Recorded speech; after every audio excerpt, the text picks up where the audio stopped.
இங்க அந்த பையனோட தாத்தா அவங்க ஒய்ஃப் கிட்ட ஒரு உண்மையை சொல்லணும்னு சொல்லிட்டு கூப்பிடுறாங்க. அவங்களும் எழுந்து வராங்க. ஆக்சுவலா திருவிழால இருந்து அவங்க பேரனை கூட்டிட்டு வரும்போது சாலமன் குடிச்சிட்டு போறான். இவருமே பேரனை கூட்டிட்டு வந்து மாத்திரை எல்லாம் கொடுத்து படுக்க வச்சிடறாரு. ஆனா திடீர்னு கதவு தட்ட சவுண்ட் கேக்குது. இவரும் திறந்து பாக்குறாரு. பார்த்தா சாலமன் அவங்க பொண்ணை தூக்கிட்டு வந்து எவனே தெரியல என்னோட பொண்ணை நாசம் பண்ணிட்டாங்க, நீங்க தான் காப்பாத்தணும்னு சொல்லிட்டு இவங்க கிட்ட கொடுக்குறாங்க. ஆனா இவரு இதெல்லாம் என்னால பார்க்க முடியாது, ஹாஸ்பிட்டல் தான் தூக்கிட்டு போனோம்னு சொல்றாங்க. ஆனா இவரு ஹெல்ப் பண்ணுங்கன்னு சொல்லிட்டு வெளியில போறாரு. யாரா பொம்பளைங்க எல்லாம் கூட்டிட்டு வர சொல்றாரு. சோ இவரும் ஃபர்ஸ்ட் எய்ட் பண்றதுக்காக அந்த பொண்ணை டேபிள்ல வச்சு காப்பாத்தலாம்னு முடிவு பண்றாரு. பார்த்தா அந்த பொண்ணு ரத்தம் வந்து இறந்து போறா. இதை கேட்டதுமே உங்க அப்பா மனசு தாங்காம மாடியில இருந்து கீழே குதிச்சிடறாரு. இதை பார்த்துட்டே இருக்கும்போது பக்கத்து வீட்டுல இருந்து ஆள் வந்துடுறாங்க. சோ இவரை இந்த பொண்ணை மறைக்கிறதுக்காக ஃப்ரிட்ஜுக்குள்ள வச்சிடறாங்க. அப்பன்னு பார்த்து பக்கத்து வீட்டுக்காரங்க கதவை தட்டி கூப்பிடுறாங்க. சோ இவரை கேஷுவலா போறாரு. பட் இப்ப ஃப்ரிட்ஜை திறக்கிறாரு. இந்த பொண்ணை பார்த்ததுமே ஒய்ஃப் ஷாக் ஆகி பயந்து போயிடுறாங்க. அப்பதான் இவரு ஒரு பொண்ணுக்கு இது மாதிரி ஆனா மேல் டாக்டர் பார்க்காம ஃபீமேல் டாக்டர் மட்டும் தான் பார்ப்பாங்க. அப்ப யாருமே இல்லாத சமயத்துல கூட ரோட்ல போற யாராவது ஒரு பெண்களை கூப்பிட்டு பக்கத்துல வச்சுக்கிட்டு தான் ட்ரீட்மெண்ட் பார்ப்பாங்கன்னு சொல்றாங்க.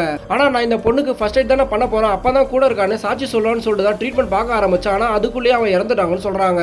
இப்போ இந்த விஷயம் தெரிஞ்சா என் மேல தப்பு இல்லைன்னு சொல்லிட்டு நிரூபிக்கிற வரைக்கும் நம்மளோட ரிட்டையர்மெண்ட் பண்ண வராது. நம்மளோட பேரனோட ஆபரேஷன் செலவுக்கு அந்த காசும் கிடைக்காத சொல்லிட்டு தான் நான் இந்த பொண்ணை இங்க வச்சிருக்கேன்னு சொல்றாங்க. அதே சமயத்துல போலீஸ்லாம் சேர்ந்து இந்த பொண்ணு தொலைஞ்ச கேஸ் டிஸ்கஸ் பண்ணிட்டு இருக்காங்க. ஆக்சுவலா இதுக்கு முன்னாடியே திருவிழா அன்னைக்கு 2 வருஷத்துக்கு முன்னாடி ஒரு பொண்ணு 3 வருஷத்துக்கு முன்னாடி ஒரு பொண்ணுமே காணாம போயிருக்கா. அந்த ரூட் வழியா விசாரிக்கும் போது இறந்து போன சாலமனோட தம்பி கூட இது காரணமா இருக்கலாம்னு சொல்லிட்டு ட்ரை பண்ணிட்டு இருக்காங்க. அப்பன்னு பார்த்து சாலமனோட தம்பியோட போன் சிக்னல் கிடைக்குது. அதை பார்த்ததுமே அவன் இருக்க இடத்துக்கு ஹீரோ மூலியமா கார்ல கூட்டிட்டு போறான். அவங்க ஒய்ஃப்க்கு கால் பண்ணிருப்பான்னு சொல்லிட்டு அவங்க ஒய்ஃபை போய் விசாரிச்சு பாக்குறாங்க. ஆனா அவங்க ஒய்ஃப் கால் பண்ணலன்னு தெரிய வருது. சோ அந்த சிக்னல் காமிச்ச ஊரை வச்சு அவனுக்கு அங்க யாரா தெரியுமான்னு சொல்லிட்டு கேக்குறாங்க. அவங்க ஒய்ஃபுமே அங்க ஏறி பார்க்க அவங்க நிறைய வாட்டி குடிப்பாங்கன்னு சொல்லிட்டு சொல்றாங்க. இவங்க அங்க போய் டார்ச் லைட் அடிச்சு பாக்குறாங்க. பார்த்தா கொஞ்ச நேரத்துக்கு முன்னாடி தான் யாரும் நெருப்பு வச்சு எரிச்சிட்டாங்க. அது ஓனா மாதிரி தெரிய வருது. அந்த நெருப்புல செக் பண்ணி பார்க்கும்போது ஒரு சட்டை எரிஞ்சிருக்கும், அந்த ஒரு சின்ன பொண்ணோட ட்ரெஸ்ஸும் எரிஞ்சிருக்கும். அதை எடுத்துக்கிறாங்க. இப்போ இந்த ப்ரூஃப் செக் பண்ணதுக்காக இங்க வந்து சாலமனோட ஒய்ஃப் ஸ்டேஷன் கூட்டிட்டு போய் செக் பண்றாங்க. அந்த ட்ரெஸ்ஸை பார்த்ததுமே என்னோட பொண்ணு ட்ரெஸ் தான் சொல்லிட்டு ஃபீல் பண்ணி அழுவ ஆரம்பிச்சிடறாங்க.